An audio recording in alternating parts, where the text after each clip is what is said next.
As principais notícias no Brasil e no mundo. Você ouve agora. Bom Dia 98. Oferecimento Plano Santa Casa Saúde. Faça já o seu. 3226-6200. Realização CDL Santos Praia. Bom dia, 6h47, no ar mais uma edição do Bom Dia 98, realização da CDL Santos Praia, Câmara dos Dirigentes Lojistas Santos Praia. É uma satisfação ter você conosco. Aqui a apresentação do Zé Torquato. Vamos ao vivo até às 8h15 da manhã. É o horário do programa que vai ao ar de segunda a sexta-feira na 98 FM. E você segue conosco comentando as principais notícias do país e da região, principalmente no Bom Dia 98. Você que está nos acompanhando pode participar e interagir com o programa. 997829970 é o WhatsApp. 997829970 é o WhatsApp. E o telefone fixo 3284-1100. Vou repetir, 3284-1100. E temos também o facebook.com/Bom Dia 98. Curta a nossa fanpage e participe conosco do programa. João Vilela já aqui na bancada. Bom dia, João. Bom dia, Zé. Bom dia a todos. Bom dia, Rick. Bom dia, realmente um dia muito gostoso em Santos, muito bonito, inclusive. E agora tá um céu limpo, gostoso, realmente. O João, infelizmente, a primeira notícia do nosso programa hoje. Nós temos mais uma vez o noticiário internacional como destaque. Infelizmente, o atentado suicida em Istambul, na Turquia, resultou em 28 mortes, mais de 60 feridos. Um atentado que ainda não tem autoria reconhecida. O Estado Islâmico sempre é o mais provável autor desse tipo de atentado com esse porte, com essa virulência, com essa violência. Mas mais um fato lamentável. Sem dúvida é muito lamentável. A gente teve semana passada praticamente nos Estados Unidos um outro atentado, semana outro atentado. São questões religiosas que infelizmente, não nem religiosas, são mais políticas do que religiosas, utilizam a religião como um instrumento apenas, mas é lamentável. Nós temos no mundo, o mundo vivendo essa situação. Pessoas suicidam, pessoas não têm amor à vida, nem à própria, nem a dos outros. Utilizam às vezes o Alcorão, que é um livro que, se as pessoas lerem, assim como a Bíblia foi distorcida há muitos séculos e é distorcida ainda hoje, distorcem o Alcorão, distorcem qualquer palavra, é distorcida, a nossa Constituição é distorcida. É fácil distorcer as palavras através dessas pessoas, que são pessoas sem a menor noção de humanidade. Eu acho que ficou feio o mundo desde do dia 11 de setembro de 2001, realmente ficou muito feio a situação. Essa questão da guerra que nós temos hoje mundial, o terrorismo é uma coisa que é lamentável, é uma estupidez humana sem tamanho. E, infelizmente, nós temos no Brasil também muitos atentados hoje aí por questão patrimonial. Nós temos no mundo essa questão religiosa e nós temos que tomar um cuidado para não discriminar. Ô João, atualizando os números, infelizmente 36 mortes até o momento e 147 feridos. Você tem uma ideia, não é? Ficou uma constante, das proporções, né? Foram os números que eu tinha ontem quando eu fui dormir, fui descansar, estava naquela base que eu disse, mas nós estamos aqui autorizando 36 mortes, 147 feridos. Segundo as autoridades turcas, 3 homens-bomba teriam agido, e essa questão do homem-bomba é um tipo de atentado muito difícil de você prevenir e prever. Claro. E é um problema sério, virou uma coisa constante. Nos Estados Unidos, acontece na Europa, acontece em vários lugares do mundo, e é o grande problema hoje da humanidade, da insegurança que nós temos, né?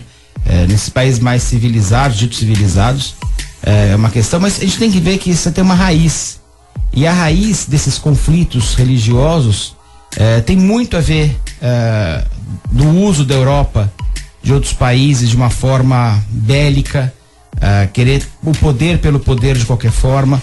E os Estados Unidos têm uma responsabilidade muito grande nisso, e a Europa também, por ter utilizado o país, a União Soviética sem dúvida também, a antiga União Soviética, por ter utilizado esses países como meio de guerra, meio de confronto, pelo poder do petróleo em muitos lugares, pelo poder territorial em outros, e se utilizou e se treinou essas pessoas. Vamos lembrar que o Bin Laden era um aliado americano. Sim. Que começou com essa questão toda do terrorismo mais forte nessa última 2 décadas. Ele era um aliado americano. Foi no Afeganistão. E o Afeganistão teve o próprio Saddam Hussein era um aliado americano. O mundo ocidental entende pouco da questão persa, da questão do Afeganistão, da questão do Oriente Médio. É muito complexo o mundo ocidental entender. São culturas milenares com diferenças entre si. Tentaram juntar isso tudo. É um dos problemas que acontece na África também, que é outro berço que vai ter uma grande questão de terrorismo em breve, que chama pouco atenção. E só não fazem mais porque chama pouco atenção. Então realmente é um problema seríssimo que nós temos hoje, infelizmente, em qualquer lugar do mundo. Ninguém está a salvo. Essa é a grande questão. E também que requer um cuidado especial para os Jogos Olímpicos do Rio de Janeiro. Justamente. Muito embora o Brasil, apesar de já ter alguns indícios, mais por internet, né, isso não prosperou, né, mas com certeza temos simpatizantes do Estado Islâmico por aqui. Com certeza. Com certeza temos. E a Olimpíada. É um exército silencioso, não é, João? Sem dúvida. E a Olimpíada não é é um evento que chama a atenção. E hoje, com a desestrutura que nós temos nossas polícias, no Rio de Janeiro, sem receber salário. Imagina, deixar a polícia sem receber salário. O servidor público sem receber salário. Nossas fronteiras são extremamente permeáveis. Então, é um risco muito grande. Entrar arma no Brasil parece que é a coisa mais fácil do mundo. Então, é fácil. Você vê o que chega nas comunidades, nas favelas, nos lugares, as armas de alto calibre. O que aconteceu aqui em Santos, por exemplo, de ter esse atentado na empresa de valores, por exemplo, foram armas de grossíssimo calibre. Para ter um atentado no Rio de Janeiro, não precisa nada. Aí está desestruturado, você não consegue coibir um assaltante de 10 anos hoje no país. Você não vai conseguir coibir o Estado Islâmico se ele quiser fazer alguma coisa. Infelizmente. 6h54, Itamaraty, do órgão, um órgão como é conhecido o Ministério das Relações Exteriores, nossa central diplomática, diz que não há registro de brasileiros entre as vítimas. Vamos em frente com o Bom Dia 98, fica até em xeque aí o nome do programa, não é? O Bom Dia 98, mas vamos seguir aí com as principais manchetes desta quarta-feira, dia 29 de junho de 2016. Operação Cavalo de Aço agita a região da Baixada Santista e prende traficante procurado. Estudo vê reorganização escolar por debaixo dos panos em escolas estaduais. Correlator do DEM, base de Alckmin, domina a CPI da merenda. E é por aí que a gente vai começar. Cumprimentando também o Antônio Carlos Silva Gonçalves, o Fifi, presidente da CT Santos, comentarista das quartas-feiras. Bom dia, Fifi. Bom dia, Zé, bom dia a todos. Ok, vamos agora falar da CPI da merenda, da Operação Alba Branca. Alba Branca, para quem não sabe, é uma trufa da região da Itália, um dos produtos mais caros do mundo. Aí explicado o nome da operação.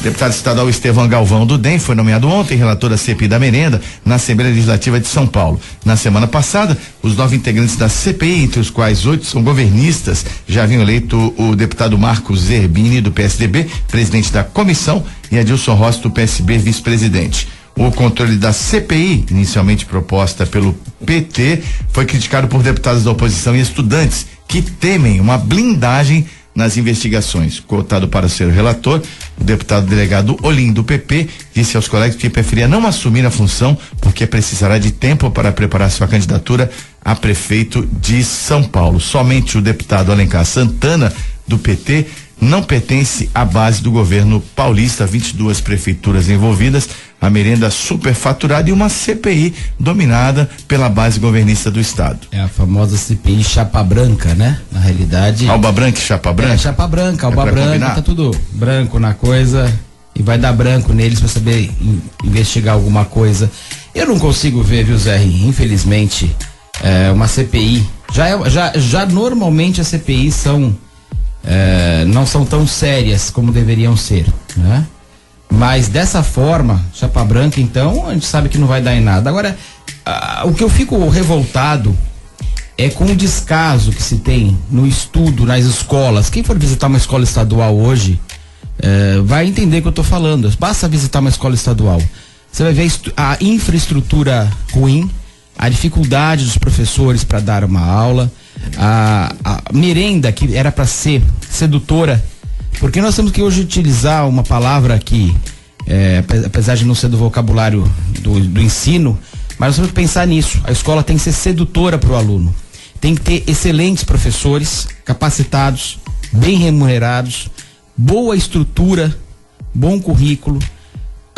A escola tem que ter realmente ser sedutora na merenda, porque às vezes muitas crianças, a gente às vezes tem uma ideia da nossa casa que tem fartura, a gente tem a comida, nossos pais nos deram condições, mas para muitas crianças a escola ela é a merenda, aquela refeição que ela vai ter ali. A melhor refeição do dia vai ser aquela merenda que ela vai ter. E se utilizou isso para desviar dinheiro da merenda, o faturamento de triste, 25%, né? A mais, né? É a coisa básica, né, no Brasil, né? É uma coisa que já virou, parece que todos eles querem 1/3, devem ser muito religiosos para rezar bastante. Não, e em alguns casos até mais do que isso. Hoje em dia essa é a propina média, né? Pois é. A propina média. Infelizmente, mas utilizar... Ticket médio da propina. Utilizar crianças que passam fome, nós já passamos aqui outro dia uma notícia da qualidade da merenda, e eu falei aqui na rádio, que foi feita uma pesquisa com uma rádio de São Paulo, e foi colocado uma pessoa especializada em comida, um gourmet, um cozinheiro gourmet, e para experimentar a merenda da escola, e ele falou que pior só se tivesse estragado. Então é um descaso. Será que o governador come essa merenda? Será que os deputados comem essa merenda? Será que eles têm coragem de ir lá num dia na sala de aula e comer essa merenda? Na eleição, sim. Mas na eleição, sim, mas aí eles melhoram. No dia que for, é tudo preparado. O dia fica lindo. Não, tudo no dia. Eu dei aula há muitos anos no colégio estadual, Zé. E eu sei que se tiver alguma coisa, eles preparam. E fica linda a escola, o gramado é cortado, o chão é totalmente varrido. Muda um pouco. Não muda tudo também, mas muda bastante. Fifi. Olha, eu acho que essa questão de CPI não é competência de Assembleia nenhuma. No Brasil virou moda agora CPI. CPI é para jogar para torcida. CPI é uma análise política, não é uma análise criminal. Análise criminal tem que ser feita pelo Ministério Público, pela Polícia Civil, pela Polícia Federal, se for o caso. Então, já está fazendo, diga-se de passagem. Tudo bem, então acaba a CPI. Se já está fazendo, acaba a CPI. Por que a CPI? Qual a formação que os deputados têm para investigar através de uma CPI? Aí são dois casos distintos. Por exemplo, em cima do que o João falou, da qualidade da merenda, cabe sim na Assembleia fiscalizar. Em cima do mal feito, em cima do crime, não cabe a Assembleia fiscalizar. No momento que ela entra para fiscalizar um negócio desse, ela tira o foco do assunto e começa a se discutir se é da base, se não é da base, se é chapa branca, se não é chapa branca. Não é competência da Assembleia, como não é competência de Câmara Municipal, como não é competência do Congresso Nacional.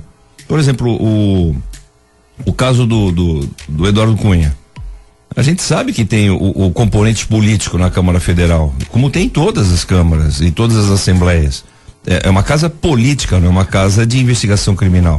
Se você tira esse foco da parte política e leva para a parte criminal, você tem mais celeridade nessa averiguação, você tem mais resolutividade na investigação e você tira o componente político.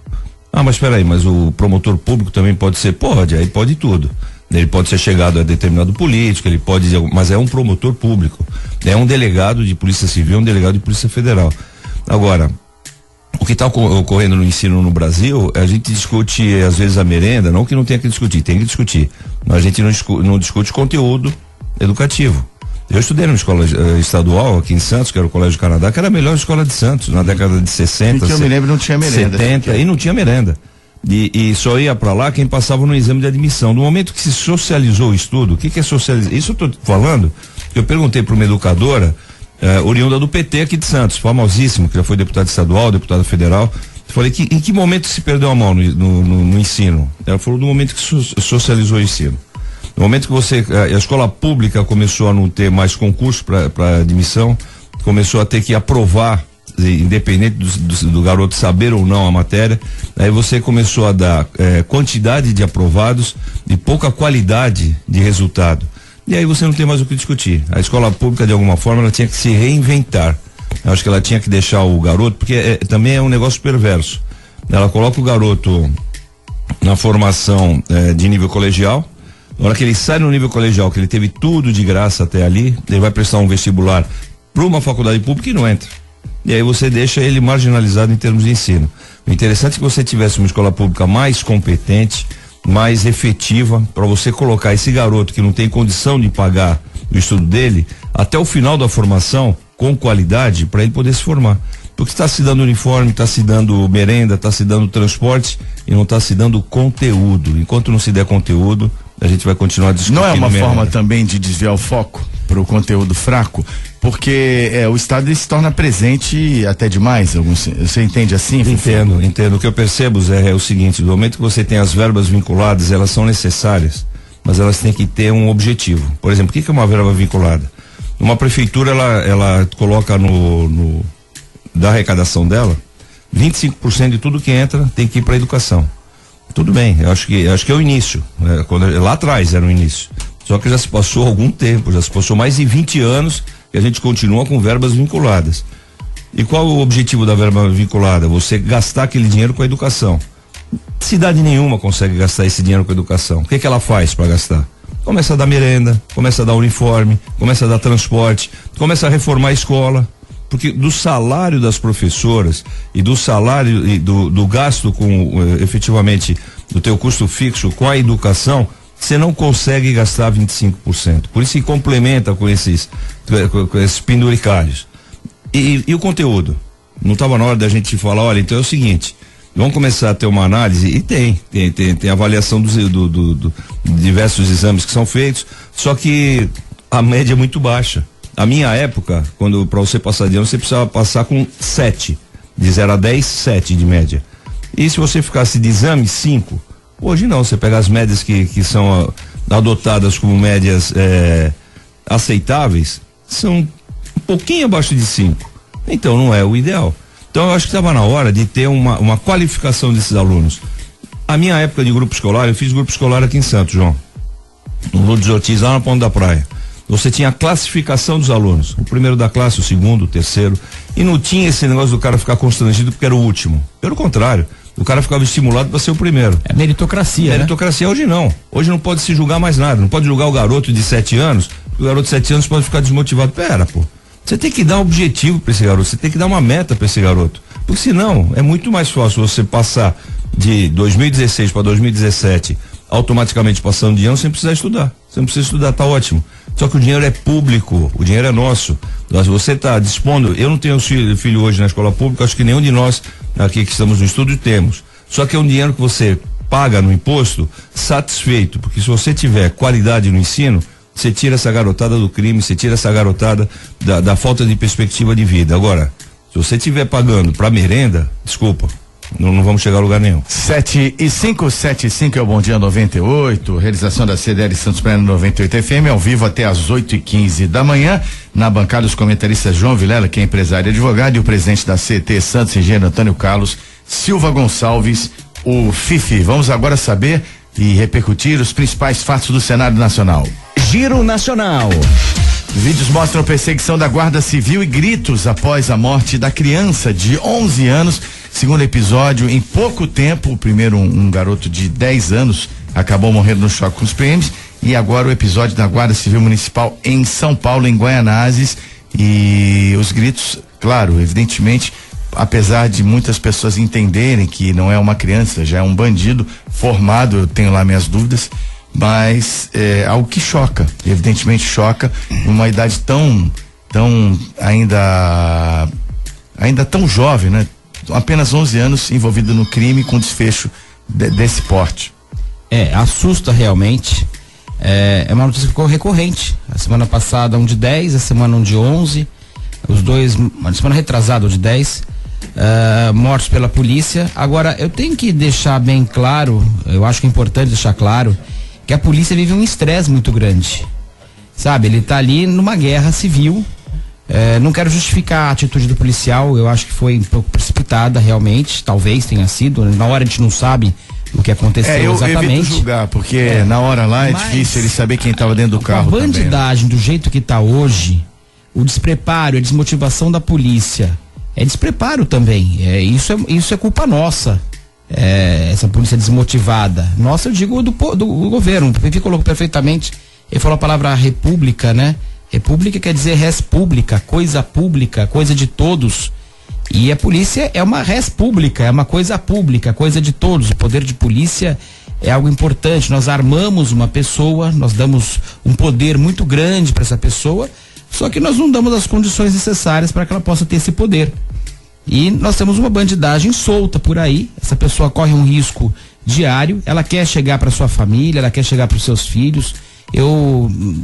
Exceto um caso ou outro, que um policial seja violento, como aconteceu naquele caso do Rambo, aquele policial daquela vez que foi filmado, existem casos assim, é claro, mas eu acredito que a enorme maioria dos policiais quer fazer um bom trabalho. Eu conheço muitos policiais civis, militares, meu tio foi delegado de polícia há muitos anos, eu tenho amigos de infância, investigadores de polícia, e todos que eu conheço, eu tenho amigos na corregedoria da Polícia Militar, são de extrema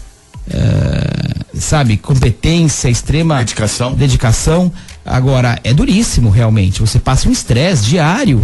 Um policial militar que não pode lavar o seu uniforme na sua casa, esconder o seu uniforme, sair disfarçado para não dizer que é policial, é um estresse diário. E qualquer perseguição contra bandidos torna-se um faroeste. Nós estamos vendo um bang-bang realmente, e quem atirar primeiro vive.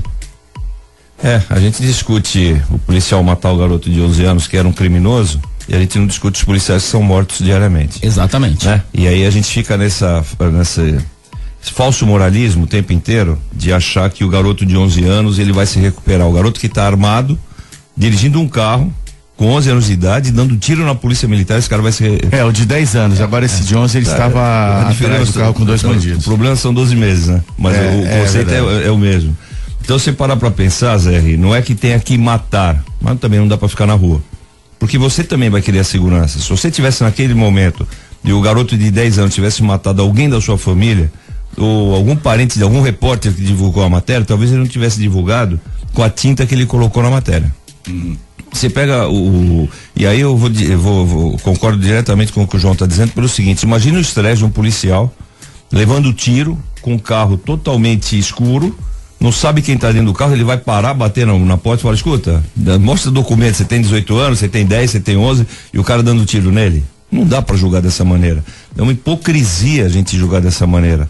Ao mesmo tempo, a polícia militar, à época, e aí a gente fica meio saudosista, é ruim porque a gente já tem idade e o pessoal fala, todo mundo fala na minha época, mas não é na minha época. Você tem que ter parâmetros na vida. Se olhava um policial militar na rua, você tinha respeito, você tinha medo. Se o cidadão não tiver respeito e medo pela polícia militar, vai continuar dando tiro na farda diariamente. É uma vergonha isso. Nova York resolveu isso com a tolerância zero. No Brasil a gente quer resolver com rosas. Não vai resolver com rosas, não é dessa maneira. Eu recebi hoje um comunicado no WhatsApp de um amigo, às 8:30 da noite ontem, na entrada da cidade, mais um assalto. Vai resolver como isso? Não vai chegar pro cidadão e falar, não faz isso, não assalta, eu te ajudo. Que é isso, gente? Onde é que a gente tá vivendo? A gente não consegue mais ir e vir, não consegue. Antigamente você evitava os locais perigosos, hoje todos os locais são perigosos. Eu não estou falando de Santos, eu estou falando de São Paulo e do Brasil, porque a gente fica discutindo o sexo dos anjos o tempo inteiro. Tem que dar condição para a polícia militar trabalhar e cobrar resolutividade. Tem que cobrar soluções da polícia militar e da polícia civil, mas dar condições. Para de ficar cerceando o direito dos caras trabalharem. Mas matou o garoto de 10 anos, desculpa, o garoto de 10 anos estava onde? Estava numa sala de aula, estudando, e a polícia chegou e deu um tiro na cabeça dele? Ou ele estava na rua assaltando com revólver e disputando espaço com a polícia militar? É isso que a gente tem que começar a analisar. Grupo Frauda Lei Rouanet, há 15 anos, um desvio milionário, até um casamento de alto luxo em Jurerê Internacional é investigado. E para falar sobre o assunto, nós acionamos um advogado especialista em leis de incentivo, Lei Rouanet, Lei de Incentivo ao Esporte, o advogado Tássio Coutinho. Bom dia, Tássio. Bom dia, Zé, bom dia, Fifi, bom dia a todos da mesa, um grande prazer poder falar com vocês. O João Vilela também está presente aqui, eventualmente vai te fazer um questionamento também, ok, Tássio? Tudo bem. Tássio, primeiramente, obrigado por atender o nosso convite. E qual a avaliação que você faz, né? Você que atua há muito tempo tem uma participação constante, não é? Em todas as pontas da Lei Rouanet, na captação, no desenvolvimento e aprovação de projetos. Te surpreendeu essa operação e essa fraude? Olha, na realidade, surpreender não surpreendeu. Obviamente que nós que estamos vivenciando aí o dia a dia da Lei Rouanet, nos deparamos às vezes com algumas produtoras que fazem ofertas que são escandalosas, né? Que não são verdadeiros casos de polícia. Mas aí nesse caso específico, levou 15 anos para descobrirem alguma coisa. Faltou, na realidade, fiscalização efetiva sobre a realização dos projetos. A lei, ela tem lá as suas situações que parecem estranhas à população, de aprovar projetos para grandes artistas de reconhecimento nacional, mas a lei, ela ajuda muita entidade pequena, oferece muita vaga de emprego e capacita muitos jovens para atuar na área.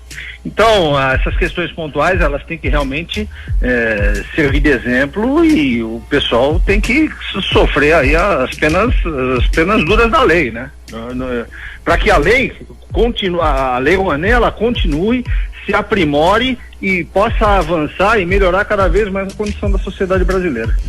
Tarci, me faz uma breve explanação de como funciona a Lei Rouanet. Eu entendo que algumas pessoas que a gente conversa entendem que o governo federal, ele repassa esses valores diretamente aos proponentes, aos realizadores dos projetos, e não é assim que funciona. Faça uma explanação. Na realidade não é assim que funciona mesmo. A Lei Rouanet, as leis de incentivo à cultura, elas são um pouquinho mais permissivas. Então elas dão oportunidade para que o artista, como pessoa física, que produtoras, que são empresas que visam lucro, e que associações culturais possam ser proponentes de projetos. Então, o interessado, ele enxerga uma situação de necessidade da sociedade em relação à cultura, ele apresenta um projeto perante o Ministério da Cultura, no caso da Lei Rouanet. Esse projeto, ele é analisado, e se ele estiver dentro de todas as viabilidades técnicas, tal, e os valores forem coerentes com os custos de mercado, ele vai ser aprovado. Ele sendo aprovado e o Ministério da Cultura verificando se o proponente, ele possui as certidões negativas dele, se ele está em dia com a sua situação fiscal, esse projeto é publicado no Diário Oficial, é aberta uma conta exclusiva para o projeto, e o projeto fica apto a captar recursos de empresas e pessoas físicas. Ontem, inclusive, o grande jornal nosso aí da noite brasileira, ele cometeu um equívoco. Na realidade, ele falou que as pessoas físicas podem doar 4% e as empresas 6%, quando na realidade é o contrário. A pessoa física pode doar até 6% do seu imposto de renda para projetos aprovados, e pessoa jurídica, apurada pelo lucro real, pode destinar até 4% do que deve de imposto de renda, do que paga de imposto de renda. Então, o governo, por meio do Ministério do Esporte, da Cultura e sua equipe, ele avalia o projeto, se o projeto estiver dentro das condições aptas para ser aprovado, ele é aprovado, independentemente de quem apresente o projeto. Nesse caso, pode ser uma pequena entidade, pode ser um circo da esquina da nossa casa, como pode ser também um grande artista. A lei, ela está lá para ser democrática, para todos. Entretanto, alguns privilégios para quem na realidade nem precisaria se utilizar dos mecanismos da legislação. Esse é o ponto, porque a lei caiu um pouco em descrédito perante a opinião pública por projetos esdrúxulos. Tem até um post. Eu não gosto de usar muito o Facebook como referência, não. Entendo que o Facebook ainda não está com a mesma força, a mesma credibilidade, porque ele não tem um filtro, não tem uma lei tão clara que rege, como os veículos tradicionais de imprensa, como rádio, TV, jornais, sites, enfim. Mas projetos que, de repente, não, à primeira vista, e, por exemplo, um DVD do Luan Santana, acho que não acrescenta tanto à cultura. O livro da Cláudia Leite, que gerou polêmica, apoio a projetos de alto poder de lucro, né? Alto poder lucrativo, que agora já não é permitido mais, né, Tássio? Como Rock in Rio, Cirque du Soleil, não é? E também artistas que apoiaram o governo, né? Artistas que foram às trincheiras para apoiar o governo da presidenta Dilma, também de alguma forma atendidos pela Lei Rouanet. Não precisa de uma revisão em tudo isso? Não seria benéfico agora uma depuração, uma revisão dos critérios da lei? Eu acho que sim. Eu acho que sim. Deve ser revista realmente. E sendo revista ela vai melhorar muito. Todas essas questões vão ser levadas a critério na hora de se avaliar a legislação. Porque observe a diferença que há pela lei de incentivo ao esporte. A lei de incentivo ao esporte ela não pode de maneira alguma privilegiar o desporto profissional. E no caso da lei da cultura, da lei Rouanet, ela já permite isso. Então, não faz sentido nós realizarmos um evento como o Rock in Rio, utilizando verba pública, captando recurso dos impostos, e chegar na bilheteria para uma pessoa comum para comprar um ingresso, pagar 800, 900 reais, sei lá quanto custa um ingresso desse, mas gira em torno disso. Então, realmente é uma discrepância muito grande que não faz sentido. E a lei ela foi criada para fomentar a cultura.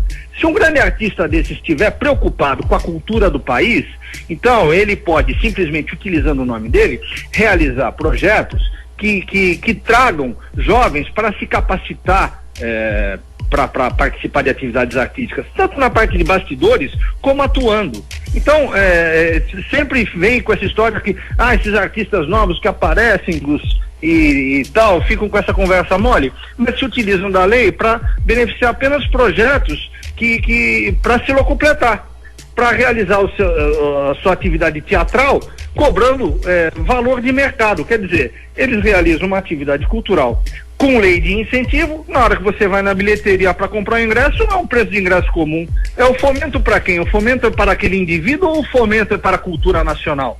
Então essa discrepância ela tem que acabar realmente. O João Vilela, comentarista, vai fazer uma pergunta para você, Tarso. Eu falei fazer a pergunta para você, mas você colocou exatamente o ponto que eu ia colocar, Tarso. Essa questão eu vejo como comercial total. Essas pessoas que já têm até um destaque econômico, inclusive, ganhando fortunas com a cultura, na realidade é um comércio. Não existe essa questão, olha, fulano é para ser. Eu vejo como um comércio extremamente lucrativo. É o que você acabou de colocar, que eu ia te perguntar, inclusive, que utilizam. Retiram dinheiro dos impostos, é dinheiro retirado dos impostos. A empresa não pagou imposto de renda, aquele dinheiro que poderia ir para a educação, para a saúde, para a infraestrutura, ele vai para esse artista.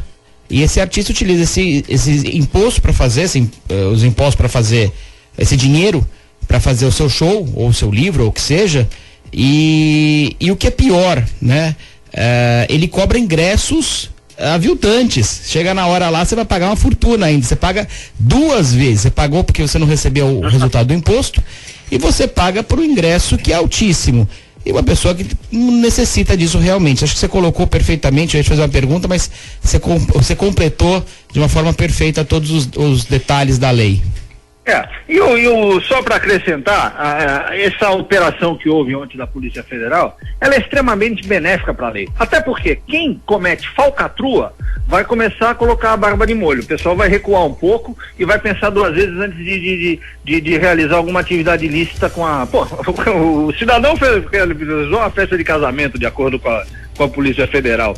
Então, o problema, eu acho que está mais na fiscalização, realmente. Eu acho que a fiscalização, não só especificamente sobre a Lei Rouanet, eu acho que em todos os segmentos da sociedade, desde uma calçada esburacada que uma prefeitura não verifique, não autue o proprietário da residência, do prédio lá, do condomínio, até os casos mais severos que nós temos. Nós tivemos uma fiscalização muito bem feita, com cobrança com autuações quando há discrepâncias, o comportamento da população vai melhorar, não tenho a menor dúvida disso. E essas empresas vão tomar mais cuidado na hora de querer colocar a mão na cumbuca do governo.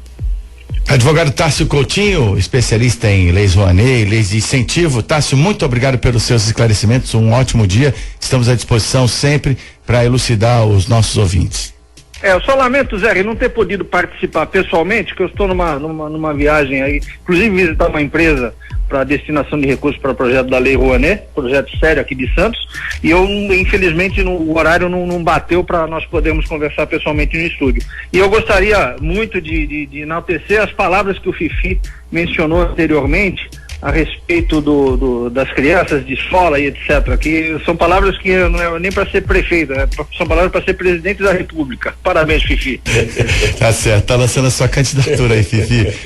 Fifi 2018. Fifi 2018, Fifi não é candidato, né? Aliás, hoje, obrigado, Tássio, mais uma vez, um grande abraço, boa viagem, sucesso. Obrigado, outro para vocês aí, tô à disposição. Ok. Fifi, aliás, hoje é o último dia, né? Para quem for se candidatar, que trabalha na mídia, né? Último dia. Isso não vai afetar a nenhum de nós aqui que estamos presentes na bancada comentando no programa de hoje. Mas você vê, só podia comentar esse detalhe que você colocou agora Pois não. É um absurdo a lei do jeito que está em relação a essa questão de comentários. Porque você só pode fazer o registro pode ser feito até o dia 15 de agosto. E as televisões, as rádios, não tem como controlar isso. Se a pessoa não falar que é pré-candidato para televisão, e ela chega no dia 13 de agosto, 14 de agosto, ela se registra, hoje não tem nenhuma lista do TSE dizendo quem é e quem não é candidato. E a multa pode chegar a 100 mil UFIRs, que dá mais ou menos 300 mil reais. É algo que a gente tem que tomar um certo cuidado, porque a lei tem um compasso. Uma coisa colocou no dia 30 de junho, que você não pode mais participar, e a responsabilidade recai contra os meios de comunicação, de uma forma de uma multa grave, e a pessoa pode depois se registrar, não tá tendo esse registro, e as televisões e as rádios estão sem uma base legal para poder fazer esse controle. Também essa questão da lei eleitoral vai se fechando o cerco, né? Porque anteriormente, abuso, eu lembro claro. bem, quando você não tinha essas restrições, os donos de veículos de comunicação, eles usavam o veículo totalmente para sua campanha. Sim, mas tinha que ter um registro antes da proibição. Acesso prematura. Sim, porque, não, a questão não é ser prematuro não, podia até ser antes, a questão não é essa. A questão é que tem primeiro registrar e dizer quem é candidato e quem não é, para depois você proibir. Na mesma data, inclusive, mas a questão não pode ter esse descompasso de tempo, porque isso pode prejudicar uma série de entidades aí, de veículos de comunicação. Deixa eu te falar um negócio, Zé, voltando para a Lei Rouanet. Acho que o Tássio foi muito feliz quando ele mostrou o erro da fiscalização e, de certa forma, preservou a lei. A lei ela é fundamental para que você fomente realmente a cultura. E como o próprio Tássio falou, e ele tem experiência nisso, tem competência suficiente para dar esse depoimento, você não pode misturar um show da Ivete Sangalo com uma realização cultural de um grupo amador que está querendo se potencializar profissionalmente. Então, como todas as leis, essa lei é da época do Fernando Collor, de 1991. Então, como 91, nós estamos em 2016, Sérgio 25 anos, bodas de prata para a lei. Está na hora de ser revista, está na hora de ter os objetivos bem definidos, e está na hora também de você objetivar para quem vai esses recursos, não deixar a critério dos analistas apenas. Você pode ter uma cronologia, conforme as solicitações são inseridas no Ministério da Cultura, uma cronologia de análise e um limite anual. Por que não? Não sei se tem, mas se não tem, poderia ter um limite anual. De quanto que vai ser disponibilizado Há um limite, sim. Existe, a adequação orçamentária aí acabou, mas muitas vezes, que é a outra batalha depois é captar, não é tão simples assim. Tudo bem, mas então eles fizeram, o crime estava aí, né? Era um jogo de cartas marcadas. Tudo bem, Zé. Até serviços que não foram prestados. Então inverte, você pode já levar a captação, olha, eu tenho quem vai me subsidiar aqui vai ser o João Vilela. Eu já tenho a captação. Analisa agora se eu posso entrar ou não. Sim. Para não ficar esse jogo. Quando você tem uma carta de intenção, o processo ele é mais célere. Mas eu percebo, Zé, que e não é. Porque fica a critério do cidadão que vai dar o recurso. Porque qual é o critério de se dar recurso pro show da Ivete Sangalo? Pro livro da Claudinha Leite? Pro casamento do Luan Santana, que é bilionário. Qual é o critério? Não tem critério. Ou então o critério não está definido. Ou então o critério é pessoal. não pode nem ser pessoal, ele tem que estar definido. E estando definido, é cumprir a lei, ponto. E fiscalizar.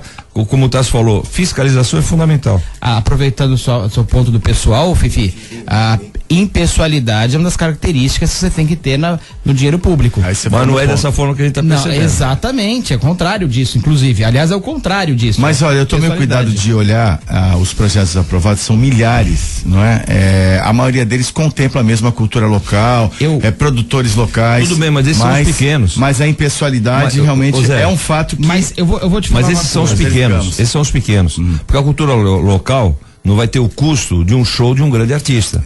Eu vou dar um exemplo. Nós temos 2 grandes eventos aqui contemplados pela Lei Rouanet. O Festival Tarrafa Literária, que é reconhecido nacional e internacionalmente, e o Santos Jazz Festival, feitos por gente séria e tal. Como você falou, não se pode invalidar a lei, generalizar. Não. Mas nós aqui chegamos num consenso que esses nomes não ajudam em nada. Eles realmente não é levado em conta o critério da impessoalidade. Pela projeção do artista, até por a sua simpatia política, ele também pode ter esse caminho. Eu até acho que você pode... Os pequenos, eles têm a lei ao pé da letra. E você pode ter certeza disso. Você pode ter alguns segmentos que você queira fomentar culturalmente que haja uma dificuldade de investimento. Por exemplo, o cinema nacional há pouquíssimo tempo não tinha qualidade. Então você não ia ver um filme nacional porque a qualidade era péssima. Hoje esse cinema nacional atingiu um status de qualidade e de artistas competentes que atrai o público para salas de espetáculo. Será que ainda precisa o cinema nacional ter o fomento da lei? Talvez não. Só para resumir bem rapidamente, eu não consigo ver a cultura longe da educação. Eu tenho uma dificuldade tremenda para isso. Eu acho que justamente aquela questão que a gente falou das escolas estão sem preparo, sem tudo mais. Eu acho que a cultura tem que vir da escola, assim como o esporte tem que vir da escola. Eu não consigo retirar essas duas partes, eu não consigo ver Ministério da Cultura, Ministério da Educação e Ministério do Esporte. Eu tenho uma dificuldade tremenda para enxergar isso. Eu não sei se as pessoas conseguem enxergar separado, mas eu vejo que a escola é o lugar de fomentar a cultura. Tem que começar, tem que ter vantagem realmente, aí sim, tirar um dinheiro que seria para impostos das empresas, para fomentar grupos teatrais dentro das escolas. Aí a escola passa a ser sedutora, pode utilizar para esporte, inclusive, para você ter na escola. Você vê, os grandes, a Hortência saiu da escola, ela foi, a motivação dela foi a escola, dentro da escola, professor de educação física. Então, é por aí. Eu acho que pela escola que tem que vir a cultura e o esporte. Tem o Arte no DIC também, que sem dúvida, mas quer ver? Olha, eu vou dar mais um depoimento de velhinho aqui. No meu tempo de colégio, no Canadá, tinha o TEVEC, Teatro Estudantil Vicente de Carvalho. Tinha o Grêmio Estudantil Vicente de Carvalho. Então você participava, quem tinha intimidade com a parte cultural ia pro TEVEC. Quem gostava de praticar esportes ia pra prática de esportes, defendia a escola, basquete, vôlei, futebol, enfim. E quem tinha habilidade musical ia pra fanfarra do Colégio do Canadá. Exatamente. E melhor, ao longo da sua caminhada na escola, você escolhia o seu líder, que era o presidente do Grêmio Estudantil, que era um garoto de ginásio da tua idade. Então você fomentava a discussão política. É claro que não era uma política partidária, era uma política estudantil, e você, como o João falou, você dava pra garotada a opção da escolha, que segmento que ele gosta, que segmento que ele quer ir. Tudo isso é dentro da escola. E não tinha merenda. E não tinha uniforme. Sim, mas tinha também artes industriais. Tinha artes industriais e tinha qualidade de ensino. Exatamente, é o principal. O Reginaldo São Vicente coloca sobre o tema. Bom dia, sobre a lei do incentivo, a cultura só poderia patrocinar as pessoas que não são profissionais. Não sei também se seria só essa medida necessária para você colocar a lei nos trilhos, enfim, torná-la mais justa e mais acessível. Você poderia colocar a lei, você pode ter o recurso desde que não haja cobrança de ingresso. Um evento que não haja cobrança de ingresso. Pronto, vai cobrar por quê? Ou uma coisa simbólica, para também não virar uma coisa. Também. Né? Vou dar mais um exemplo aqui da Baixada, para encerrar nós vamos para o intervalo comercial, João. Quando você fala em esporte na escola, é um binômio poderoso, né? Até que você falou na escola ser atraente, sedutora. Isso faz com que realmente a escola se torne mais agradável e acabe compartilhando outras sensações que se agregam à aquisição de conhecimento, que esse é o ideal, esse é o papel da escola, não é? Então nós temos um projeto aqui na Baixada chamado Integrar Arte Vida, do qual eu também participo, atuo no Integrar Arte Vida. Nós aí estamos com 3.000 crianças, o projeto já está além da Baixada Santista, em Canoas, no Rio Grande do Sul, já está em Paulínia, Santo André, São Caetano, Mauá e Betim, em Minas Gerais, ultrapassou as fronteiras. E o Integrarte Vida está representando o Brasil num prêmio internacional de incentivo à educação, o prêmio Unesco Randan. Nós estamos aí concorrendo, o único projeto do país está representando o país, e o evento de entrega do prêmio Randan, que é um cheque dos Emirados Árabes Unidos, o Sheikh Randan, ele vai entregar 100 mil euros ao projeto que presta o maior incentivo à educação no mundo. E o projeto nascido em Santos é finalista e vai disputar o prêmio em outubro em Paris. Tanto que para a gente comprovar que fazendo a coisa com seriedade, no caso o projeto é contemplado pela Lei de Incentivo ao Esporte, nós podemos obter resultados fantásticos, até exemplo dos projetos que eu mencionei aqui da nossa cidade. 7h32, Bom Dia 98 volta já já. Depois do intervalo, você vai ouvir Bom Dia 98. Você está ouvindo Bom Dia 98. Oferecimento Plano Santa Casa Saúde. Faça já o seu. 3226-6200.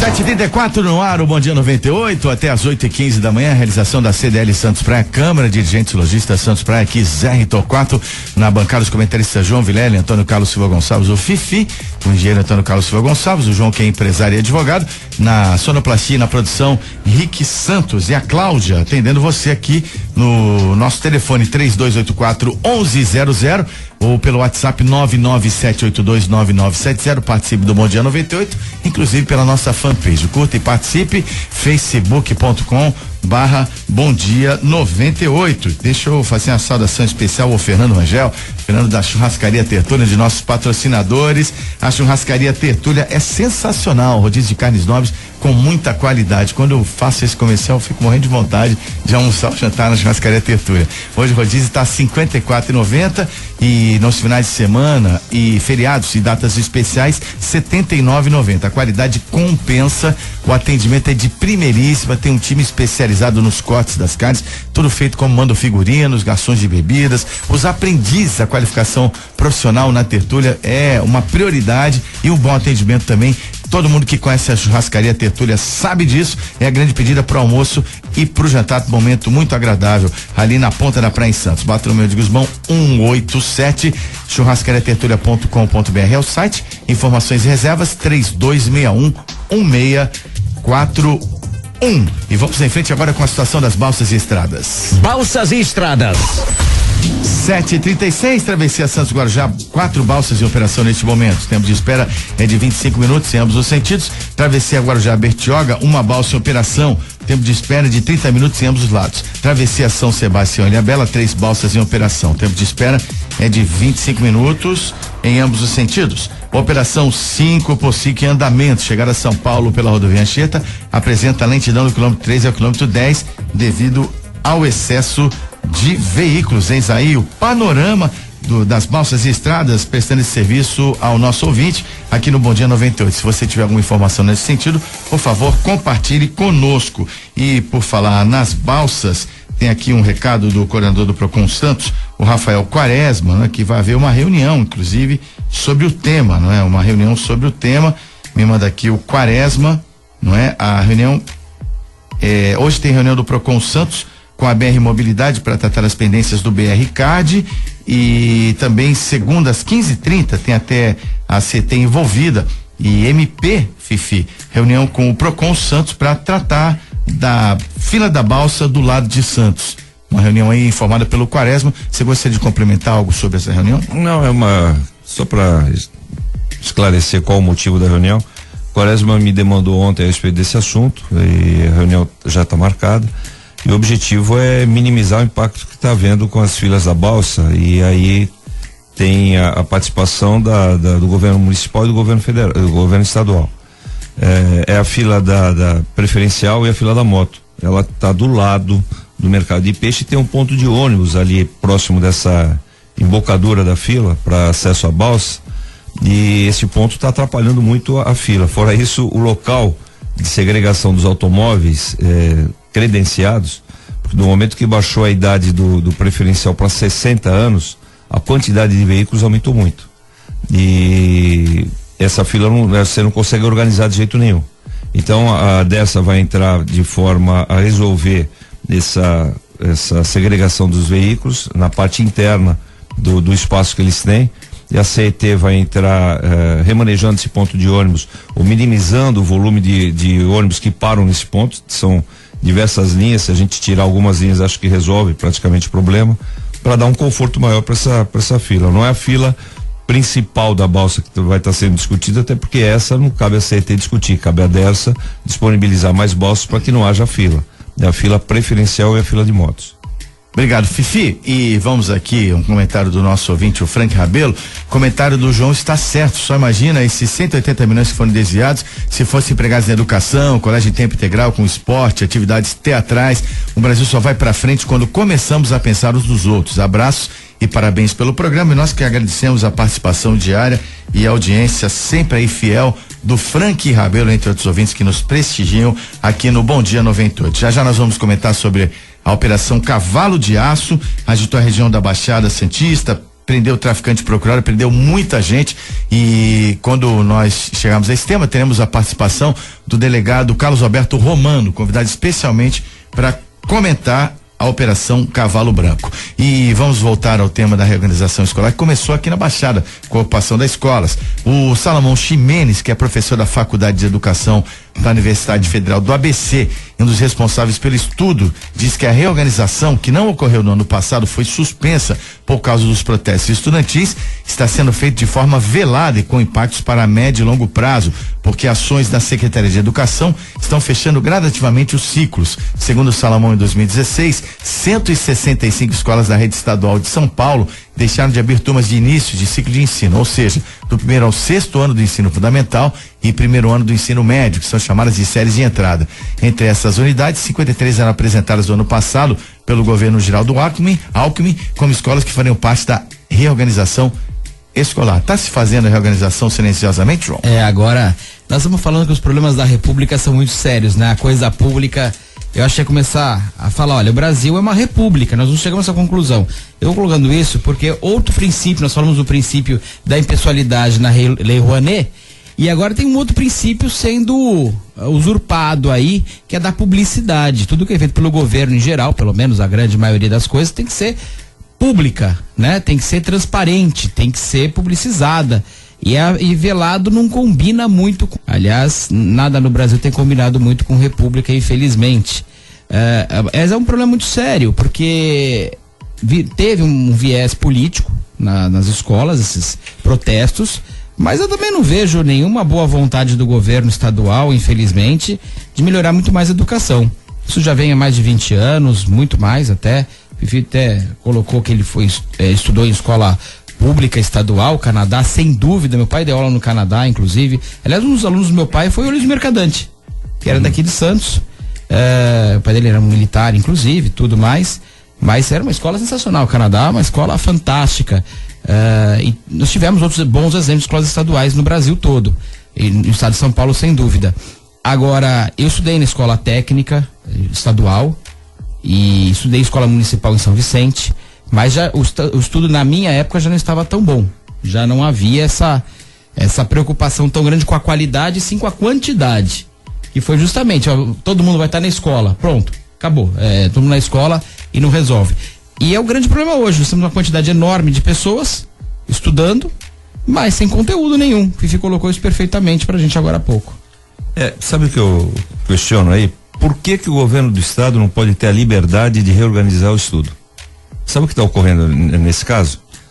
Os próprios professores, não vou falar que sejam todos, mas alguns professores estaduais, no momento que você municipaliza as escolas, eles ficam meio que sem função e perdem determinadas vantagens. E eles não querem dispor dessas vantagens. É um direito deles. Mas por que o governo do estado não pode ter uma meta a curto, médio e longo prazo para reorganizar as escolas? Por que nos dias de hoje você precisa ter numa cidade que nem Santos, escolas municipais e escolas estaduais? Por que você não posterga essa responsabilidade para as prefeituras que tenham capacidade e o estado sai dessas cidades para oferecer o estudo? Sai na questão do estudo e entra na questão da saúde.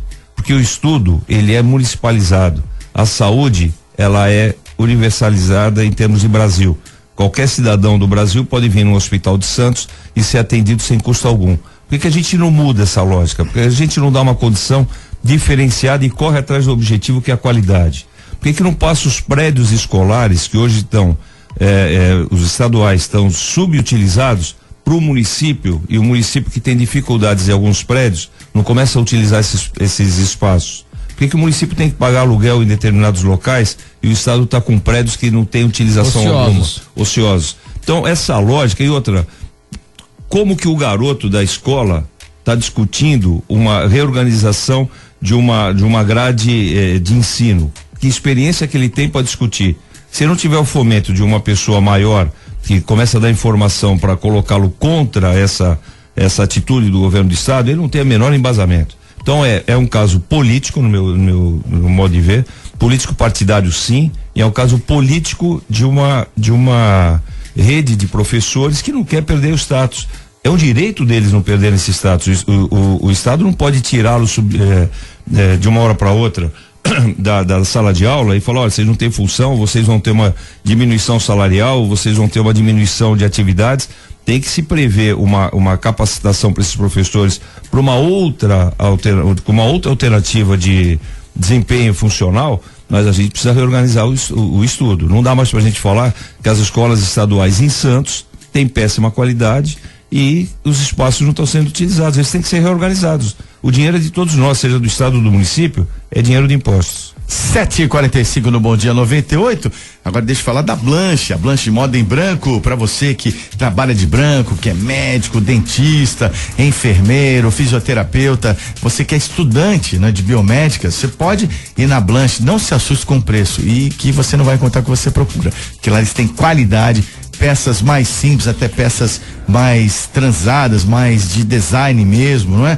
Os sapatos que atendem as NRs, os jalecos com uma variedade muito grande, não é? E as calças femininas como flare, skinny, tradicional, hot pant, vários modelos para você e os tecidos de muita qualidade, as normas técnicas, você nem pensa nisso, né? Você vai trabalhar se sentindo bem consigo mesmo e vai encontrar o que você procura na Blanche Moda em Branco, que está no Supercentro Boqueirão, em Santos, uma excelente localização, uma loja muito bem montada, a Fabiana vai te atender bem demais, você pode ter certeza disso. Oswaldo Cruz 319, lojas 93, 94, Blanche Moda em Branco. João, e parabéns também pela sexta conquista consecutiva do Top of Mind pela Design Gallery, fato que foi anunciado quarta-feira aqui em primeira mão pelo Nicolau Beide. Obrigado, Zé. Nem escutado o Nicolau falar, mas obrigado, Nicolau, também. Não, foi que você estava aqui, você falou, não pode falar. Ah, bom, é verdade.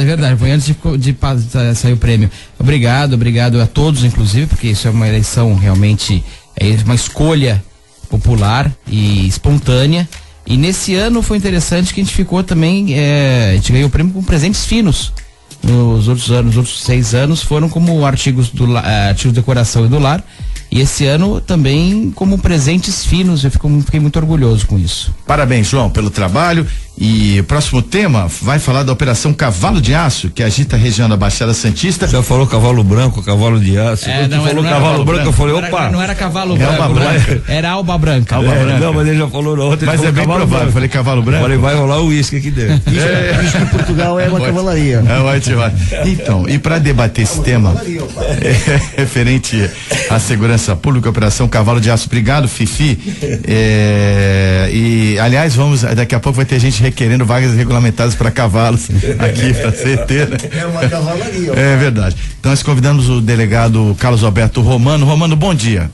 Bom dia, Zé, bom dia, Fifi, bom dia, João, bom dia, ouvintes da 98. Ok, então vamos ao lead aqui, a complementação da matéria. Autores das operações em todo o estado cumprem 168 mandatos de busca e apreensão, 42 mandatos de prisão temporária e 8 mandados de prisão preventiva expedidos pela Justiça. Participam da ação 338 policiais militares que vieram de São Paulo, mais precisamente da Corregedoria da PM e do Batalhão de Choque. Além de oficiais do helicóptero Águia e promotores do GAECO, entre os presos, juntamente com o traficante Wilson, conhecido como Pelé, morador de Praia Grande, apontado como um dos principais líderes do tráfico, destaca-se também a prisão de Valdeci Francisco da Costa, o CI ou doutor, que faria ligação entre criminosos e advogados. Valdeci já publicou livros de tese, segundo informações, e estavam por trás de muitas ONGs que criticavam a atuação da polícia. 2 policiais militares acusados de receberem propina e não agirem contra o crime também foram presos, além do próprio traficante. Romano, é uma operação que vai ao encontro do que eu penso em parte. Você é um especialista na área, você é um profissional da área de segurança pública, mas que tem que haver mesmo essa saturação no combate ao crime. Essas operações têm que existir com maior frequência. O que você pensa disso? Demorou, né? Porque o PCC, muito embora a imprensa tenha evitado utilizar o nome da organização criminosa. E o que é uma organização criminosa? É ter pessoas infiltradas no Estado. O que diferencia uma quadrilha de uma organização criminosa é justamente você ter pessoas ligadas ao crime exercendo ou sendo agentes públicos, policiais, promotores, juízes, enfim, que estejam ligados. E existe, infelizmente. Então, o problema do poder econômico. O PCC hoje movimenta 200 milhões de reais por mês e tem advogados, tem contadores, tem agentes da polícia corruptos, o que está demonstrando aí a nossa reportagem, a nossa operação. Tem juízes que expedem ordens judiciais de liberdade, habeas corpus, até desembargadores estão sendo processados por isso. Enfim, então o combate tem que ser duro mesmo, não tem que ter receio de ferir nenhuma instituição, e a sociedade espera isso, ou seja, que todos que estejam envolvidos com qualquer organização criminosa, seja em São Paulo, seja no Rio de Janeiro, seja preso e retirado da sociedade. Eu acho que a população, ela requer mesmo, ela está ansiosa por ações como essas, né, João? O Comando colocou perfeitamente. A organização criminosa tem tentáculos em vários pontos, além da área jurídica, na área política, na área empresarial, em todos os lugares. Às vezes você vê a pessoa lá, não parece que tá ligado ao crime, ele está muito ligado ao crime. E isso tem uma mudança muito grande. E o que eu achei interessante, que das pessoas que está sendo suspeita agora, para dizer o mínimo, né? É uma pessoa que tem livros escritos sobre teologia, inclusive. Então, realmente, assim, e tinha uma ONG que criticava a polícia, como o trabalho mal feito da polícia. É óbvio que ele não gostava do trabalho da polícia, porque ele estava ligado ao crime, né? Mas ele escuta muito isso. Ele queria montar uma ONG de direitos humanos, que também ficou bem caracterizado, infelizmente, que não deveria ser assim. Mas hoje em dia parece que os direitos humanos está a favor do direito dos manos, né? O pessoal até brinca, fala, defensor do direito dos manos e não dos direitos humanos. Porque quando acontece alguma coisa com um policial, ninguém liga. Quando acontece alguma coisa com um bandido, fica aquela comoção, como a gente já comentou aqui. Então começou falando sobre essas crianças que hoje estão ligadas ao crime, e quando acontece uma morte delas, há uma comoção. Eu creio que tem que ter uma comoção realmente, mas é porque tá ligado ao crime e é um bandido, infelizmente, um grande bandido, apesar da pouca idade. E eu vejo que esse é o grande problema hoje. O narcotráfico no Brasil, o tráfico de drogas, de armas, ligados, enraizou de uma forma que vai ser difícil retirar. Nós vamos passar muito ali pro Brasil, sem dúvida nenhuma, mas vai ser difícil, porque está muito enraizado. Não é isso, João, é muito dinheiro. Então, internacional movimenta o equivalente. Nenhuma empresa internacional, seja automobilística, seja qual for, por vias lícitas, movimenta tanto dinheiro quanto o narcotráfico. Então, o narcotráfico nunca vai acabar. E aí todas as vias de combate, até pelos Estados Unidos, não conseguiu. É claro que o combate tem que seguir sempre, cada vez mais forte. É que o combate é contra o dinheiro, e o dinheiro seduz o ser humano, essa é a verdade. O Romano está falando uma coisa, eu li a questão de uns 15 anos, Romano. O narcotráfico, ele movimentava um percentual do PIB mundial, era o próximo de 10%. É um dinheiro altíssimo, uma loucura isso. E eu entendo também, eu concordo com ele, inclusive ontem eu vi o Romano no programa da CDL na TV, achei uma sensatez do teu posicionamento muito forte. E vai de encontro com o que eu penso. Por exemplo, o que está ocorrendo agora na nossa região, se não tiver uma pressão em cima desses crimes, claro, que eles são localizados, pontuais, né? Sim. Não é possível que a polícia não saiba, seja ela polícia civil ou polícia militar, que ela não saiba quais são as lideranças, quem são os envolvidos, quais são os núcleos. E se não tiver essa pressão rápida, a gente vai perder pro crime. Ainda ontem, Romano, eu recebi uma mensagem de um colega meu, 8:30 da noite, chegando em Santos, ali próximo do Peixe, tá batendo assalto de novo, os caras parando os carros com armas na estrada e batendo no vidro dos carros para pegar pertences. Quer dizer, é impossível a gente imaginar que a polícia perdeu até para esse tipo de crime, né? Aí já em São Manuel ali, né? Que é um crime até mais amador, até sem onde dúvida, eu enxergo, né? Dúvida, é um crime até mais amador, porque o cara que se coloca na frente do carro com uma arma, ele tá pro que deve de chinelo, de bermuda, é coisa rasteira, básica, né? É rasteira mesmo. E a gente tá perdendo por isso aí. Como é que você enxerga, Romano? Ontem eu ouvi você falando, eu gostaria que você repetisse o que você disse ontem. Claro. Eu entendo dessa maneira.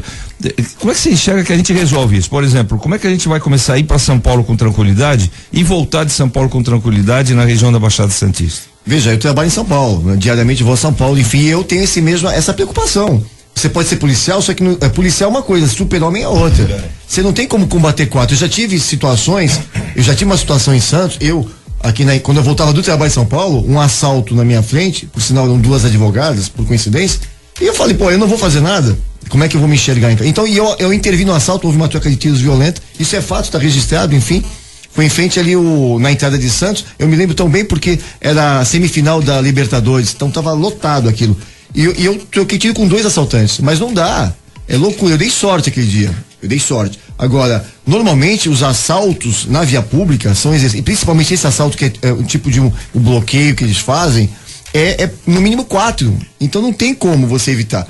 Eu, quando subi desse, eu confesso que eu me desloco muito tenso, muito atento nessa subida e descida para São Paulo hoje. O que eu falei ontem, eu repito, é o seguinte: tem que dar sufoco neles. Você tem que pegar aqui os locais, por exemplo, o Jardim São Manuel teve assalto ontem, vai pra cima, pressiona, tem que ir pra cima da comunidade, dentro da legalidade, mas dá pressão, acabar com o tráfico local, porque os traficantes vão pressionar esses outros criminosos, porque hoje o crime, ele é sectário, tem o traficante, tem o assaltante, e os traficantes não permitem que haja assalto na sua região.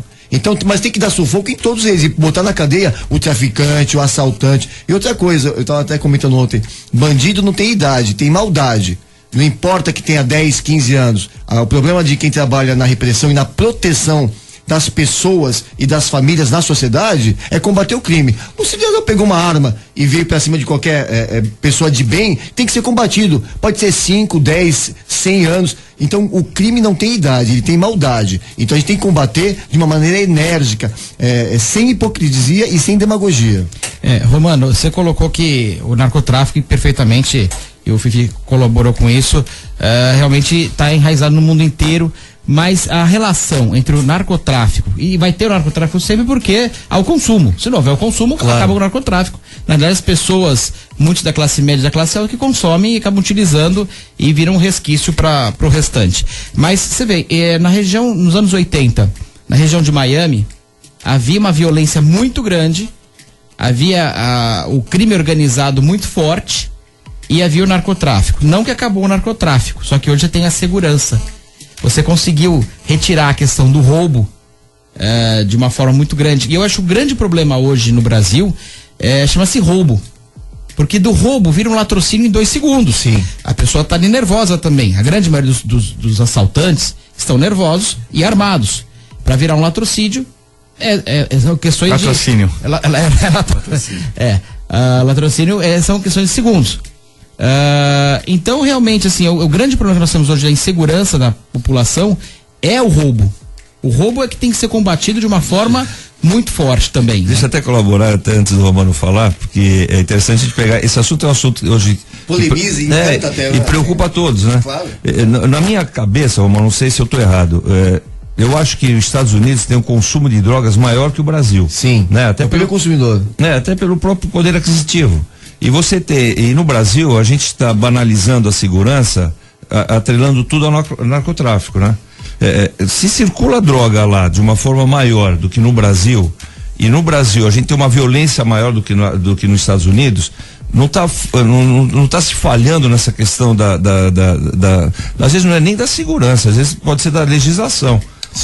Porque o policial que vai à rua e dá um tiro no bandido, ele tem que explicar aquela bala 500 vezes. E o bandido tá dando tiro no policial e de uma forma totalmente aleatória. Eu vou te dar um exemplo, por exemplo, no meu segmento, que hoje é CT. O Uber, todo mundo discute Uber, né? O Uber pode, o Uber não pode. eu não sei se todos sabem, mas para CT fiscalizar o Uber, e cabe a CT fiscalizar o Uber, ela precisa dar o flagrante. Se ela não der o flagrante, ela não tem validade a fiscalização dela. Como é que você dá o flagrante no Uber? Você poderia baixar o aplicativo, ligar pro motorista. Aí não é válido. Não é válido, você está forjando a infração. Então a legislação ela é tão restritiva para quem tem que fazer a fiscalização e tão condescendente para quem está fazendo a infração, né? Praticando crime. É que fica difícil para vocês de alguma forma resolver essa situação. Ou a sociedade se irmana com a polícia militar, a polícia civil, com todos os entes aí que são de repressão e tenta resolver isso, ou a gente vai ficar discutindo o sexo dos anjos o tempo inteiro e vai querer que a bala que o cara deu no garoto de 10 anos no carro filmado, ele tivesse batido na porta e falado, garoto, dá o documento, tem 10? Gentileza. Não leva a bala, tem 18, pode dar o tiro. Tem a pergunta do Eduardo Tenório, para você, Romano, ele e também os demais podem opinar, faz uma pergunta polêmica aqui. Vocês não acham que a legalização da maconha reduziria o poder do narcotráfico? Em tese, só queria primeiro responder o Fifi e comentar em cima do que ele fala. Seguinte, a legislação brasileira, até a partir da Constituição, ela, inclusive, por uma questão política de combater toda aquela repressão, todo aquele regime autoritário, ela traçou dispositivos que quase que engessaram a defesa do Estado pela sociedade. Então, o que você falou no exemplo do Uber, a exigência de uma prova material contra o infrator muitas vezes se torna impossível. A questão do flagrante preparado ou forjado, que o João comentou.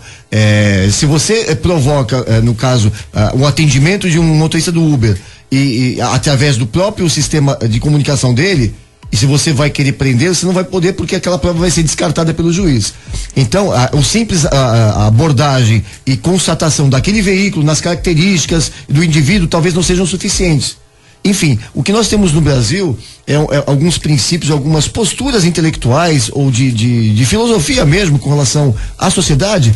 Você trouxe os Estados Unidos. Não tem o respeito. Se você vê o respeito que o cidadão americano tem pelo policial e o respeito que o cidadão brasileiro tem pelo policial, não existe. Na verdade, o que existe no Brasil é um desrespeito, um preconceito, um ódio, enfim, sentimentos negativos. A própria qualificação e valorização do policial talvez contribuam para isso, mas o responsável é o Estado. Agora, a legislação, ela é uma legislação equivocada. Nós precisamos ter uma legislação mais dura. Estados Unidos da América do Norte tem pena de morte. Aí vão falar dois argumentos, que a pena de morte nos Estados Unidos funcionou.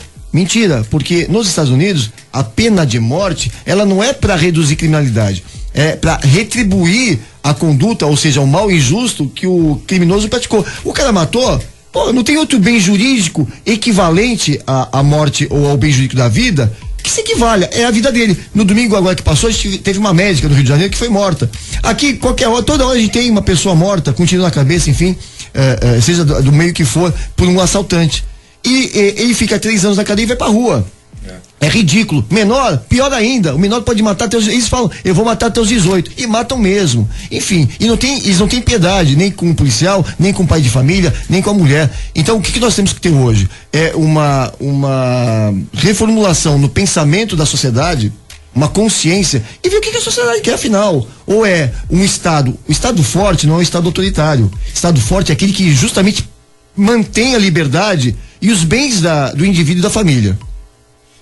Muito bem, Carlos Alberto Romano conosco também aqui na bancada do Bom Dia 98, juntamente com o Fifi Antônio Carlos Silva Gonçalves, presidente da CT, o empresário e advogado João Vilela, como para os debatedores de hoje, 8:02. E deixa eu falar agora da APO, Planos Odontológicos Empresariais, referência e benefício para os funcionários da sua empresa, com mais de 200 dentistas credenciados da região e cobertura nacional. Central de atendimento exclusiva, 7 dias por semana, 24 horas por dia, setor de auditoria, controle de qualidade permanente e liberação online de vários procedimentos na APO Planos Odontológicos Empresariais, que é certificada pelo ISO 9001 em todos os seus departamentos. Faça com grandes empresas e entidades da região e contrate o Plano Odontológico Empresarial da APO. Só vou falar algumas empresas que são clientes da APO: Grupo Mendes, Unimed, Santa Casa Saúde, Grupo Rodrimar, Transbasa, Santa Cecília, Jornal A Tribuna e muito mais. O telefone para você aderir é o 21044000. O acesso para conhecer mais apoodonto.com.br. APO, a saúde da sua empresa começa aqui. 8:03, voltamos já. Depois do intervalo, você vai ouvir Bom Dia 98. Você está ouvindo Bom Dia 98. Oferecimento Plano Santa Casa Saúde. Faça já o seu. 3226-6200. 8:05, Bom Dia 98, realização da CDL Santos Praia no ar até às 8:15. Recado da Black Jaw Choperia, um excelente lugar para o seu lazer. A gente tem esse dia a dia estressante, né? Vale a pena depois se reunir os amigos, ou lá tomar um chopinho, tomar um drink, saborear uma boa porção, uma bela porção. Aliás, não faltam opções lá na Black Jaw Choperia, que está com um cardápio totalmente reformulado. É um ambiente agradabilíssimo, abre de terça a domingo, a partir das 18 horas. De quarta a domingo tem música ao vivo com as melhores bandas da região. Você pode também programar um jantar a dois, tem ótimos vinhos para acompanhar. Um almoço corporativo, novidade da Black Jaw, exclusivamente com reserva da casa. Você pode programar e é um lugar ideal para sua festa, sua confraternização. Eles trabalham com reservas, além de estacionamento gratuito no Mendes Convention Center. Essa é a Black Jaw Choperia, já conhecida, já consagrada, e minha dica de lazer para você. O horário de funcionamento, como eu já disse, vou repetir: terça a domingo das 18 às 2 horas, estacionamento grátis. Francisco Glicério 206 Santos. O telefone lá da Black Jaw é 3228-7570. Black Jaw Choperia. 8:07, hora do Giro Esportivo. Giro Esportivo. Bom dia, Ricardo Martins. Opa, legal, bom dia, grande abraço a vocês, Zé, aos amigos aí na bancada, ouvinte ligado na 98, bora falar de Campeonato Brasileiro, rodada praticamente completa nesta quarta-feira, na verdade, 7 jogos hoje, 3 jogos amanhã, complementam mais uma rodada do Campeonato Brasileiro. O Corinthians entra em campo, logo mais 21h45, contra a equipe do América Mineiro, jogando no Horto. E o técnico Cristóvão Borges, que estreou no comando do Corinthians, com uma derrota em Minas Gerais para o Atlético 2-1, no último final de semana ganhou no Itaquerão 2-1 do Santa Cruz, vai manter o mesmo time que começou a partida diante da equipe de Recife. Lembrando que Guilherme, hoje no banco de reservas, está bronqueado com o treinador, reclamando de hoje não estar entre os titulares. O jogo do Corinthians acontece 9h45 da noite, mesmo horário no Morumbi, para São Paulo e Fluminense. O São Paulo, mais uma vez, poupando muitos titulares, porque daqui a uma semana o São Paulo faz o primeiro jogo da semifinal da Libertadores da América em casa contra o Atlético Nacional. Com isso, o técnico Edgardo Balsa não terá o seu principal jogador em campo hoje. Mais uma vez poupado, Paulo Henrique Ganso não joga. Hoje pode ser o jogo de despedida de Maicon, zagueiro de São Paulo, que está retornando ao Porto de Portugal. 7h30 da noite, embalado o Santos Futebol Clube, que vai começar o jogo com o mesmo time que começou o clássico contra o São Paulo e venceu por 3-0, e enfrenta o Grêmio jogando em Porto Alegre. A grande novidade do Santos é Copete, que vai ficar com opção no banco de reservas. O time gaúcho não ganha há 2 rodadas. O Peixe vem de 2 vitórias seguidas na competição. Olha, Zé, para fechar, amanhã, em casa, o Palmeiras, líder do campeonato, enfrenta o Figueirense. Mais uma vez no seu estádio, a expectativa é pro estádio lotado, o torcedor do Palmeiras, que olha, teve problema, hein? Nós conhecemos bem o Alex Estival, quando passou pelo Santos só arrumava problema. Parece que uma derrota pode trazer consequências. Cuca e Barrios sentaram para conversar ontem, parece que acertaram as coisas, mas eu não sei não, viu, Zé?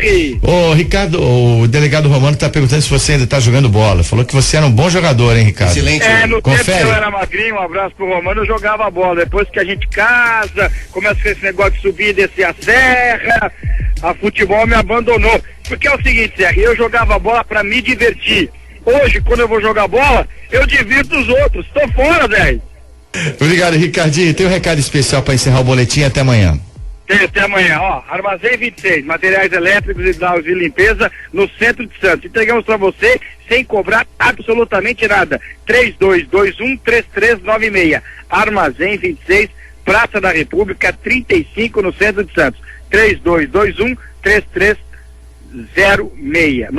3221-3396. Só para encerrar, Zé, tô indo para São Paulo. Queria dizer que nesse momento, imigrantes, trânsito bom, tanto para quem está subindo, como para quem está descendo, sem neblina. Um abraço, até amanhã, Zé. Ok, agora o problema não é mais neblina, é a pedra mesmo, né? Obrigado, Ricardinho, boa viagem, bom trabalho. E tem uma pergunta para você, Fifi, do diretor do CDL, o Guilherme Malja, quer saber se já é possível carregar o cartão seletivo Master pelo site da empresa de transporte. Isso facilitaria muito. Por favor, Fifi. Não sei dizer, Guilherme, não sei, mas por favor, dá uma ligadinha na CET, 32289301, e a Silvana te dá essa informação. Ok, Romano, só para encerrar, agradecendo demais a tua presença aqui, eu achei super adequado te chamar nessa questão da segurança pública que está diariamente na nossa pauta. Infelizmente, mas esse debate é muito positivo para que a gente faça uma corrente para que a situação melhore. Me chamou a atenção no final da nota sobre o doutor que foi preso, o Valdeci Francisco da Costa, né, que seria advogado. Ele publicou livros e teses e, segundo informações, estava por trás de ONGs que criticavam a atuação da polícia e também indo ao encontro do pensamento da cultura dos direitos humanos. O que você pensa disso? Eu penso que hoje no Brasil está se desvendando, né? Que essas organizações não governamentais, as ONGs e outras tantos movimentos sociais, eles são fomentados e garantidos pelo governo. E nesse caso especificamente, a organização criminosa queria ter uma instituição dita social, né? Defendendo direitos, como fala o João aqui, dos manos, para poder cutucar, pressionar o governo, porque o governo, infelizmente, ele fica muito pressionado quando essas organizações levam a público até mentiras, mesmo que ele até demore para esclarecer essas mentiras. Então, graças a Deus, vem demonstrar que não só esta ONG, mas tantas outras precisam ser verificadas. E você vê, né? A distorção acontece naquele caso do menino de 10 anos que estava armado, dirigindo o carro, atirando contra os policiais. Daqui a pouco vão falar que ele também não estava dirigindo, que não tinha nenhum menino ali na realidade, que o policial foi buscar ele em casa. Porque já falaram que colocaram o revólver nele, que fizeram dar tiro, que fizeram não sei o quê, e a gente sabe que ele estava armado. Menino. Não há policial no mundo que vá atrás, o cara tá de moto ali, você vai ver pelo vídeo, ele com uma dificuldade total, foi chamado, estão levando tiro, ele vai chegar lá, eu vou matar aquele menino que tá lá no carro, não tem essa opção. Sabe, a grande maioria dos policiais, a grande maioria, realmente, são extremamente dedicados, já falei isso aqui, e precisa realmente de leis mais duras. Hoje o cara que comete um roubo, ele vai ter uma pena de 5 anos e alguns meses, fica 9 meses preso porque é um sexto da pena. Quando você chegar no final das contas, ele não tem a penalidade dele que deveria. O presídio é uma vergonha geral. Agora tem uma lei no estado de São Paulo que proíbe a revista íntima. Já ter a visita íntima já é um grande absurdo. Proibir a revista da visita é o grande caos. Tem essa lei. Mas, João, isso é coisa de quem não conhece, porque é lei de bandido. Nós já tivemos mulheres. Eu já falei isso aqui uma vez, o pessoal achou absurdo. Teve mulheres que tentou ingressar com o revólver 38, aquele curto, dentro da vagina. Eles falam, mas é verdade. Então, droga, vai ser isso é lei de bandido. Celular, porque cabe na cavidade delas, né? Então vai, celular, bateria, maconha, cocaína, vai tudo. Carregador de celular. E vão entrar, isso é o maior absurdo que existe. Agora não vai nem revistar, pode mais. É um absurdo, é coisa de quem não conhece. Não, é que é bandido, na dele é lei de bandido. Mas isso vem em ordem do governo, então é o governo, o que tá acontecendo no governo? É a lei que a gente tá lá dentro que tem, com coisa errada. No mundo inteiro não tem visita íntima, esse negócio. Isso é brincadeira. Vai nos Estados Unidos tem visita íntima lá no presídio, mas nunca. Deixa eu te falar uma coisa, outro dia eu li na UOL uma coisa interessante, foi quando mataram aquele médico na Lagoa Rodrigo de Freitas, no Rio. Sim, a facadas. A facadas, a matéria trazia o seguinte, se fosse em Nova York tivesse ocorrido aquele crime, dia seguinte Nova York tinha parado. Não que o americano fosse mais sensível que o brasileiro, que o americano se coloca na situação que poderia ter sido com ele. Sim. E como poderia ter sido com ele, que é uma solução do poder público. É o que está ocorrendo no Brasil inteiro, e eu vou voltar a dizer na nossa região agora. Se é um país um pouquinho mais organizado, um pouquinho mais desenvolvido, tinha parado a região. Porque é inadmissível que você não consiga circular pelas ruas com segurança. É inadmissível que, por exemplo, o Romano falou que ele vai para São Paulo todo dia para trabalhar. É inadmissível que o cidadão que vai trabalhar todo dia tem que ir tenso, que ele não sabe se vai voltar para casa. E da área, hein? Da área. E outra, se pegarem ainda tá armado, hein? E pedirem um documento e notarem que ele é um policial, ele tá morto, ele é executado. E a gente está discutindo o garoto de 11 anos. Desculpa, gente, é uma hipocrisia tão grande isso. A gente vai ficar discutindo o sexo dos anjos o tempo inteiro e o crime está avançando. Obrigado, doutor Carlos Silva Gonçalves, o Fifi, ao João Vilela também. Romano, muito obrigado por atender nosso convite. Sucesso na sequência da sua carreira policial e em todos os seus projetos. Muito obrigado, Zé. Sucesso e sorte, muita sorte. Obrigado.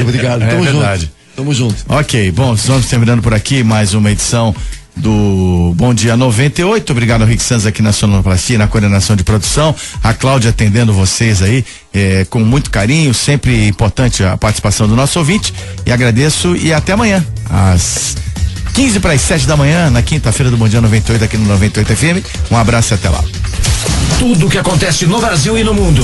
Você ouviu? Bom Dia 98. Oferecimento Plano Santa Casa Saúde. Faça já o seu. 3226-6200. Realização CDL Santos Praia.